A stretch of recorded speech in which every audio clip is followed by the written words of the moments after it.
Austin's first Formula One race is now just 3 months away, and tonight we've learned the chances that event will get millions in state money look pretty good.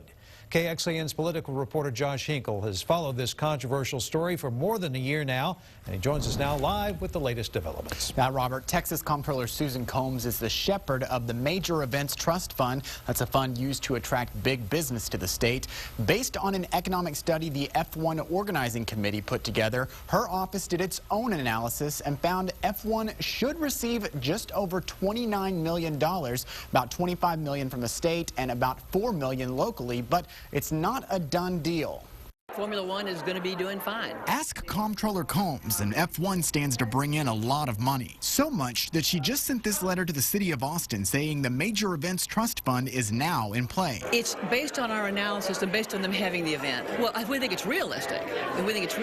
Here's how that fund works. A group like F1 has to apply for the money. Once their event happens, it has to raise a certain amount of tax revenue. If it does, the state will then reimburse organizers that same amount. In this case, Combs says it should be about $25 million from the state. It's a loose, ridiculous system. Former Travis County Judge Bill Elshire is a watchdog when it comes to F1 and says the comptroller's estimate is too broad. You can't just take all the taxes that were collected during those 4 days and attribute that to F1. That'd be like assuming that Austin was a ghost town and there was no economic activity here before they came. The comptroller stands by her system, but Elshire says it's something that needs stronger oversight when it comes to taxpayers' money. That otherwise would have been available to pay for education or health care or any medical school.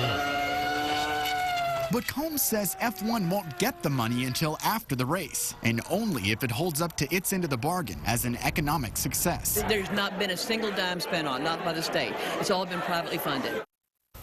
I spoke to Austin Senator Kirk Watson's office this afternoon. He helped make sure F1 would be eligible for these funds in the first place and says he's now monitoring its use. If there are problems, he's ready to file legislation next session to address those issues.